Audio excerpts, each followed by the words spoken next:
오늘은 5월 27일입니다. 오늘도 성경 읽기와 성경 쓰기를 시작하겠습니다. 우리 부름받아 나선님은 우리 함께 찬양 드렸으면 좋겠습니다.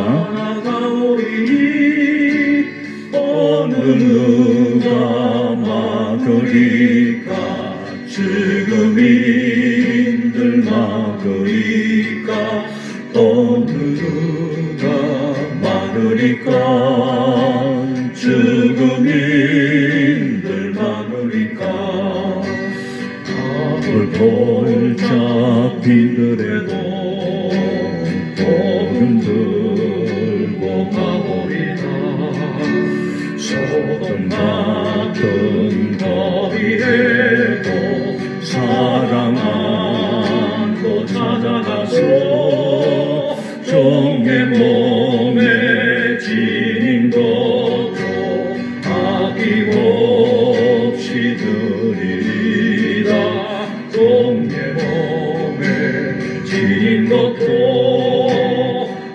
아낌없이 드리리라.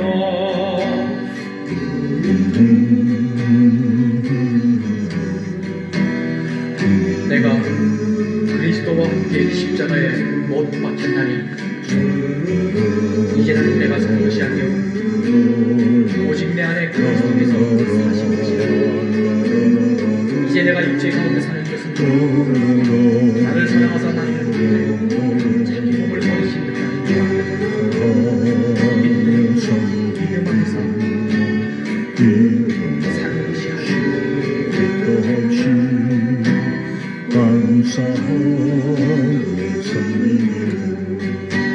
존귀 영광 모든 권세 주님 홀로 받으소서. 멸시천대 십자가를 예수님이 지셨으니 이름 없이 빛도 없이 감사하며 섬기리라. 이름 없이 빛도 없이 감사하며 섬기리라.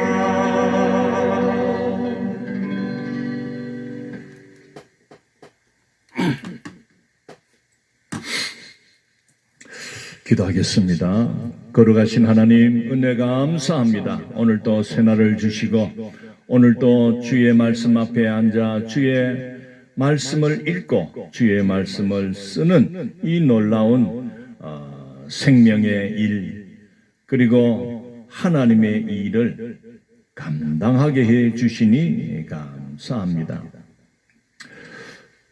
우리가 읽고 우리가 쓰는 이 성경 말씀은 하나님의 말씀이요 우리에게 주신 생명의 양식, 우리 영혼의 양식으로 주신 말씀임을 깨닫습니다.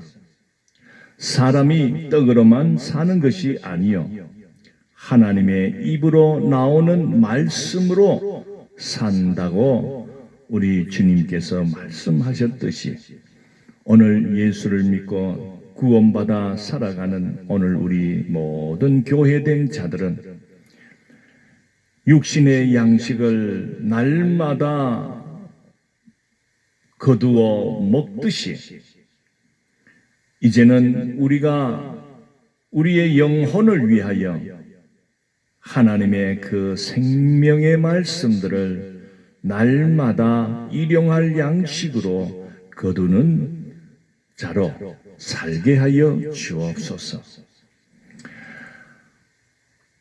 주의 말씀은 얼마나 참 달고 내 입의 꿀보다도 더 달다고 참 앞서간 성도들이 고백을 한 것처럼 정말 읽을 때마다 쓸 때마다 정말 그렇다는 것을 깨닫습니다. 우리 함께 동참하는 우리 성도들도 그냥 시간을 허비한다, 또 힘들다 그렇게 하지 말고 묵묵히 써내려갈 때 정말 성령께서 어떻게 나의 삶 속에서 역사하시는지를 기대하며 이 시간에 참여하게 해 주시옵소서. 오늘도 하나님 그 놀라운 비밀을 깨닫게 해 주시고 또 성령의 충만한 은혜가 오늘도 넘쳐나게 해 주시옵소서. 감사하며 예수님 이름으로 기도드리옵나이다. 아멘. 예, 오늘 성경 우리가 읽기는 사도행전 11장이 되겠습니다. 다 펴시고 함께 읽어 가겠습니다. 유대에 있는 사도들과 형제들이 이방인들도 하나님의 말씀을 받았다 함을 들었더니 베드로가 예루살렘에 올라갔을 때에 할례자들이 비난하여 이르되 내가 무할례자의 집에 들어가 함께 먹었다 하니 베드로가 그들에게 이 일을 차례로 설명하여 이르되 내가 요빠시에서 기도할 때에 항오란 중에 한 상을 보니 큰 보자기 같은 그릇이 내 귀에 매여 하늘로부터 내리어 내 앞에까지 드리워지거늘 이것을 주목하여 보니 땅에 네 발 가진 것과 들짐승과 기는 것과 공중에 나는 것들이 보이더라. 또 들으니 소리 있어 내게 이르되 베드로야 일어나 잡아 먹으라 하거늘 내가 이르되 주님 그럴 수 없나이다. 속되거나 깨끗하지 아니한 것은 결코 내 입에 들어간 일이 없나이다 하니 또 하늘로부터 두 번째 소리 있어 내게 이르되 하나님이 깨끗하게 하신 것을 내가 속되다고 하지 말라 하더라. 이런 일이 세 번 있은 후에 모든 것이 다시 하늘로 끌려 올라가더라. 마침 세 사람이 내가 유숙한 집 앞에 서 있으니 가이사랴에서 내게로 보낸 사람이라. 성령이 내게 명하사 아무 의심 말고 함께 가라 하시매 이 여섯 형제도 나와 함께 가서 그 사람의 집에 들어가니 그가 우리에게 말하기를 천사가 내 집에 서서 말하되 내가 사람을 요빠에 보내어 베드로라 하는 시몬을 청하라. 그가 너와 내 온 집이 구원받을 말씀을 내게 이르리라 함을 보았다 하거늘 내가 말을 시작할 때에 성령이 그들에게 임하시기를 처음 우리에게 하신 것과 같이 하는지라. 내가 주의 말씀에 요한은 물로 세례를 베풀었으나 너희는 성령으로 세례를 받으리라 하신 것이 생각났노라. 그런즉 하나님이 우리가 주 예수 그리스도를 믿을 때에 주신 것과 같은 선물을 그들에게도 주셨으니 내가 누구이기에 하나님을 능히 맡겠느냐 하더라. 그들이 이 말을 듣고 잠잠하여 하나님께 영광을 돌려 이르되 그러면 하나님께서 이방인에게도 생명 얻는 해결을 주셨도다 하니라. 자, 18절 돼서 밑줄을 긋겠습니다. 하나님께서 이방인에게도 생명 얻는 해결을 주셨도다 하니라. 19절 그때에 스데반의 일로 일어난 환란으로 말미암아 흩어진 자들이 베니게와 구브로와 안디옥까지 이르러 유대인에게만 말씀을 전하는데 그 중에 구브로와 구레네 몇 사람이 안디옥에 이르러 헬라인에게도 말하여 주 예수를 전파하니 주의 손이 그들과 함께 하심에 수많은 사람들이 믿고 주께 돌아오더라. 예루살렘 교회가 이 사람들의 소문을 듣고 바나바를 안디옥까지 보내니 그가 이르러 하나님의 은혜를 보고 기뻐하여 모든 사람에게 굳건한 마음으로 주와 함께 머물러 있으라 거나니 바나바는 착한 사람이요 성령과 믿음이 충만한 사람이라. 자, 24절에 바나바라는 사람이 소개됩니다. 밑줄을 긋겠습니다. 바나바는 착한 사람이요 성령과 믿음이 충만한 사람이라. 이에 큰 무리가 죽게 더하여 지더라. 25절. 바나바가 사울을 찾으러 다소에 가서 만남에 안디옥에 데리고 와서 둘이 교회에 1년간 모여 있어 큰 무리를 가르쳤고, 제자들이 안디옥에서 비로소 그리스도인이라 일컬음을 받게 되었더라. 여기도 한번 밑줄 26절에 안디옥에서 비로소 그리스도인이라 일컬음을 받게 되었더라. 27절. 그때의 선지자들이 예루살렘에서 안디옥에 이르니 그 중에 아가보라 하는 한 사람이 일어나 성령으로 말하되 천하에 큰 흉년이 들더라 하더니 글라우디오 때에 그렇게 되니라. 제자들이 각각 그 힘대로 유대에 사는 형제들에게 부조를 보내기로 작정하고 이를 실행하여 바나바와 사울의 손으로 장로들에게 보내니라. 예. 성도 여러분, 벌써 사도행전 11장을 우리가 읽었습니다. 사도행전, 이 사도행전은 누가복음을 기록한 누가라는 사람이 이 사도행전을 기록했는데, 누가의 직업이 뭐라고 했습니까? 의사라고 했잖아요. 그는 의사의 어떤 전문성을 갖고 있는 그런 사람으로서 이 복음의 말씀을 기록했습니다. 그 의사라는 이 직업은 아주 이 사람의 몸을 이렇게 수술도 하고 또 사람의 몸을 관찰하며 참 적절한 곳에 이 약을 처방할 것인지 수술을 할 것인지 판단해서 참 우리의 몸을 그렇게 고치고 치료하고 그런 자들입니다. 아주 그 머리가 굉장히 치밀합니다. 그리 누가는 그 자기의 어떤 직업관에서 왔던 어떤 그런 바라보는 시각들을 가지고 예수님의 모습, 예수님의 행적들을 누가복음에서 소상히 기록하면서 그 예수님이 이 땅에 오심, 그리고 그 예수님은 누구신가에 대하여 상세하게 본대로 기록해두고 있습니다.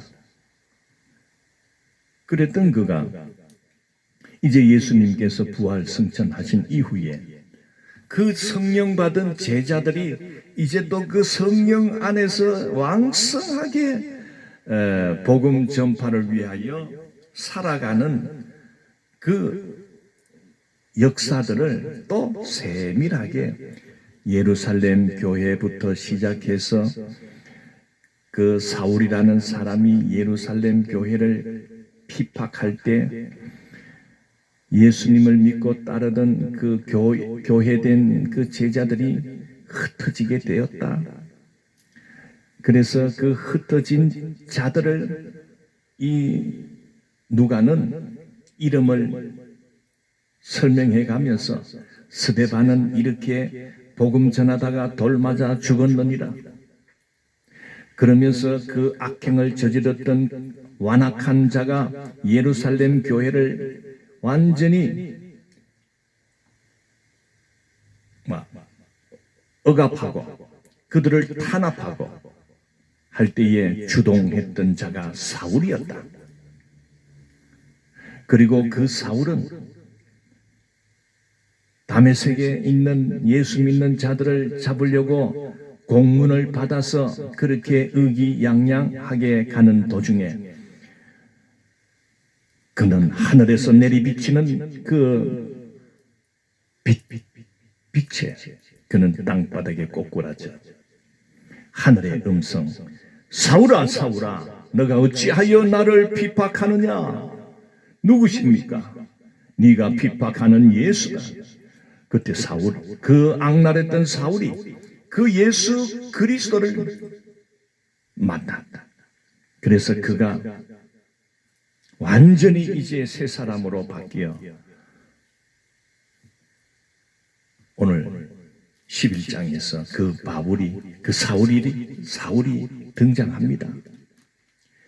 이제 사울도 성령을 받고 이제는 복음을 전파하는 자로서 이제 시작하는 그 모습을 이 누가는 또 살짝 이렇게 소개를 해 나가고 있습니다. 그러면서 오늘 또 새로운 그 예수님의 제자된 바나바, 이 바나바는 특별히 착한 사람이요 성령과 믿음이 충만한 사람이다.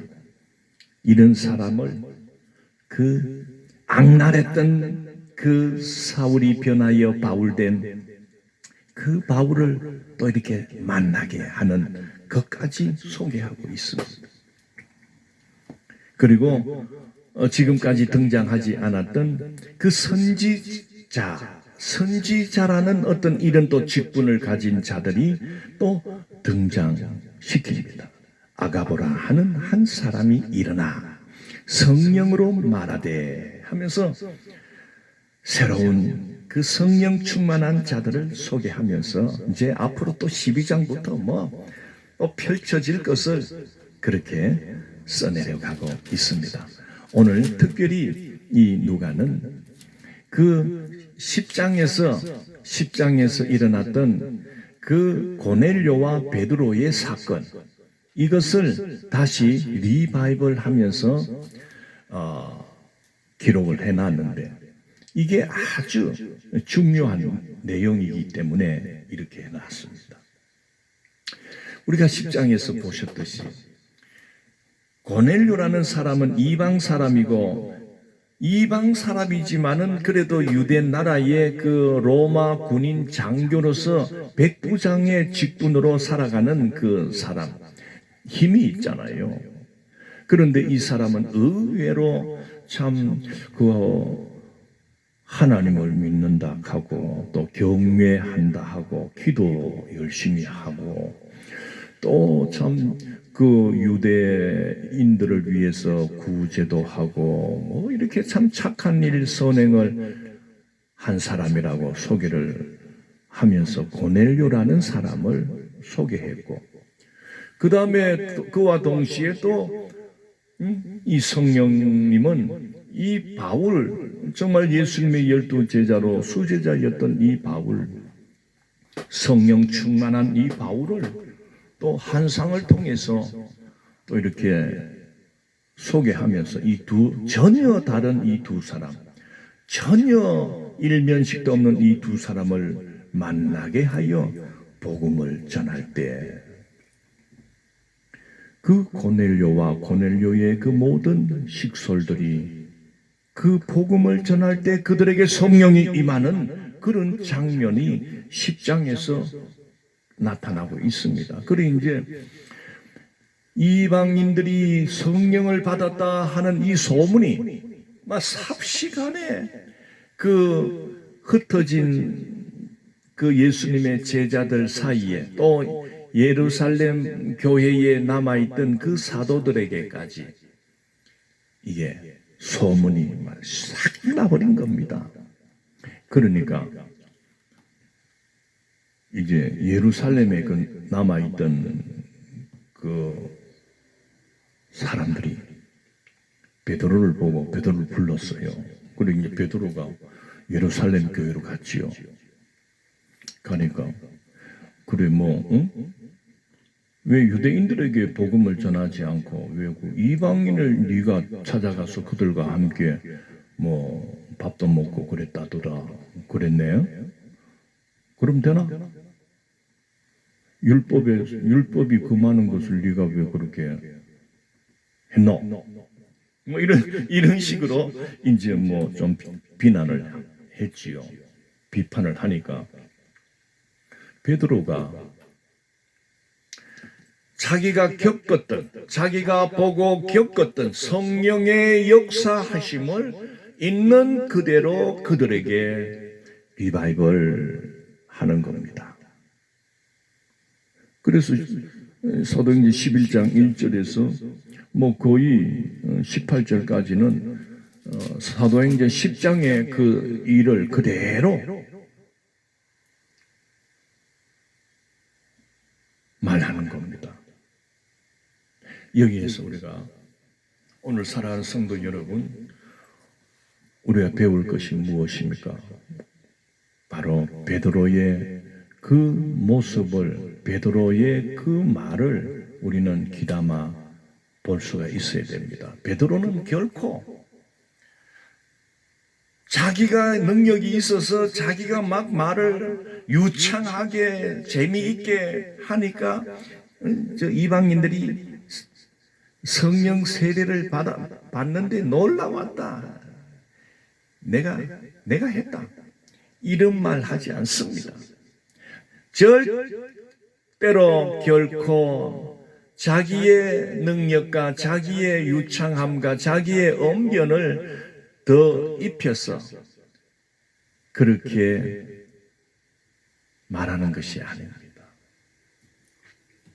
오늘 이 시대를 살아가는 교회된 여러분,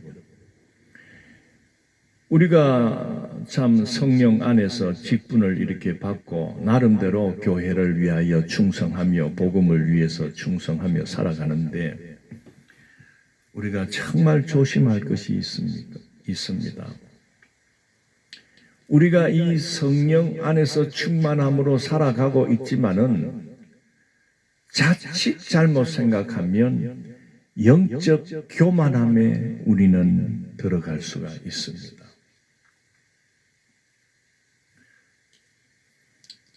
나는 기도 생활을 이렇게 열심히 하는데 너는 뭐하노? 너는 기도도 안 하는 게.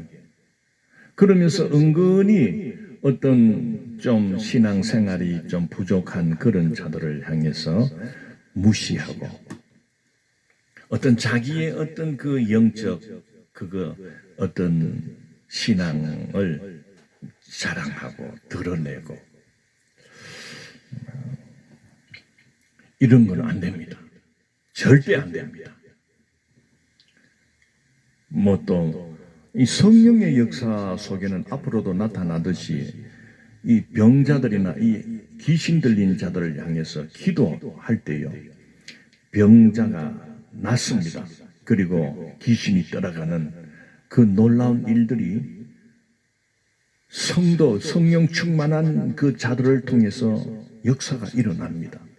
이 사도행전은 지금 앞으로 이제 그런 일들이 막 일어나는데, 요즘에도 이 시대에도 성령의 역사들이 일어나는데 그 성령의 역사를 성령의 역사라고 말하지 않고 자기가 능력이 있어서 자기가 병자를 고치고 자기가 귀신을 쫓아내고 자기가 뭔가 복을 주는 것처럼 그렇게 교만에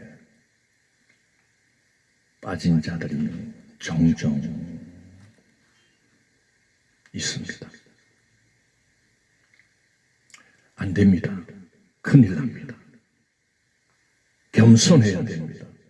오늘 베드로는요, 이 성령 받기 전에는 베드로는 좀 교만하고 또 성질도 급하고 막 지가 최고다 해서고 그 뭐 수제자 입장이니까 너들 내 말 들어 뭐 이랬던 와일드했던 사람인데 성령을 받고 보니까 이래 사도행전에서 나타나는 베드로의 모습을 보면 이 베드로가 막 설교하고 말할 때마다 성령의 역사가 일어나는 거예요. 막 보세요. 우리 초반에 읽었잖아요. 베드로가 설교하니까 3,000명이 막 회개하고 주께로 오고 또 5,000명이 또 회개하면서 이 교회로 막 들어오는 놀라운 역사들이 일어났잖아요. 그런데 계속해서 베드로가 다니면서 이제 복음 전파를 하면서 이 고넬료의 집, 이방인의 집에까지 가가지고 막 그 복음을 있는 그대로 예수 복음, 예수 이름 건세를 그대로 전하는 겁니다. 내가 보았고 내가 깨달았다. 내가 증인이다. 본대로 내가 말한다. 그는 십자가를 지셨다. 그리고 그 십자가에서 죽으셨으나 하나님이 그를 다시 살려내셨느니라. 그 예수 그리스도의 십자가와 그리고 부활의 그 예수님을 눈으로 목격한 그대로 전하니까, 그 말씀이 전하니까 성령의 역사, 성령이 막 모두에게, 듣는 자들에게 임하는 겁니다. 이건 놀라운 역사 아닙니까? 그런데 베드로가 교만한 모습이 보입니까?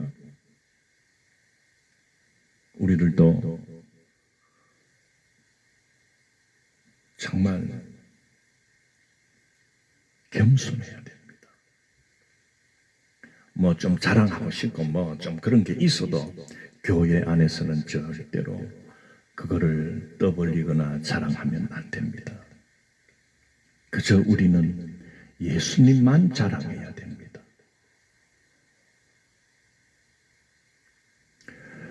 그러면 여러분을 통해서 놀라운 그 역사들이 일어납니다. 여러분, 뭐 자랑하고 싶고 이것도 자랑하고 싶고 자식도 자랑하고 싶고 또 돈도 좀 자랑하고 싶고 또 내 위치도 좀 자랑하고 싶어 몸이 근질거립니까? 세상에 가서 뭐 자랑하든 말든 그렇게 하고, 교회 안에서는 말 안 하고 가만히 있어도요, 그 가만히 있으면 다 압니다. 다 알아줍니다. 그런데 입을 벌려 그렇게 자랑하면, 아이고 너도 좀 그렇게 존경받을 만한 사람은 아니다, 이렇게 여겨지잖아요. 그래, 어쨌든 사랑하는 성도 여러분, 베드로와 같이 겸손합시다. 우리가 복음을 전하고 혹 설교를 하는 자리에 서는 자라 있다 해도 우리는 내가 본 예수, 내가 만난 예수만을 자랑하고 그 예수의 십자가와 그 예수의 부활하심을 선포하십시오. 있는 대로 선포하십시오. 뭐 미사 여구를 해가지고 어디 뭐 책에서 보았느니 뭐 또 어떤 위대한 성인이 이런 말을 했니, 내가 책을 보니까 뭐 그런 좋은 글이 있어서 뭐 그걸 또 가미를 하고, 그거는 뭐 세상 사람들이 듣는 강연에는 뭐 그렇게 해도 됩니다. 강연과 설교,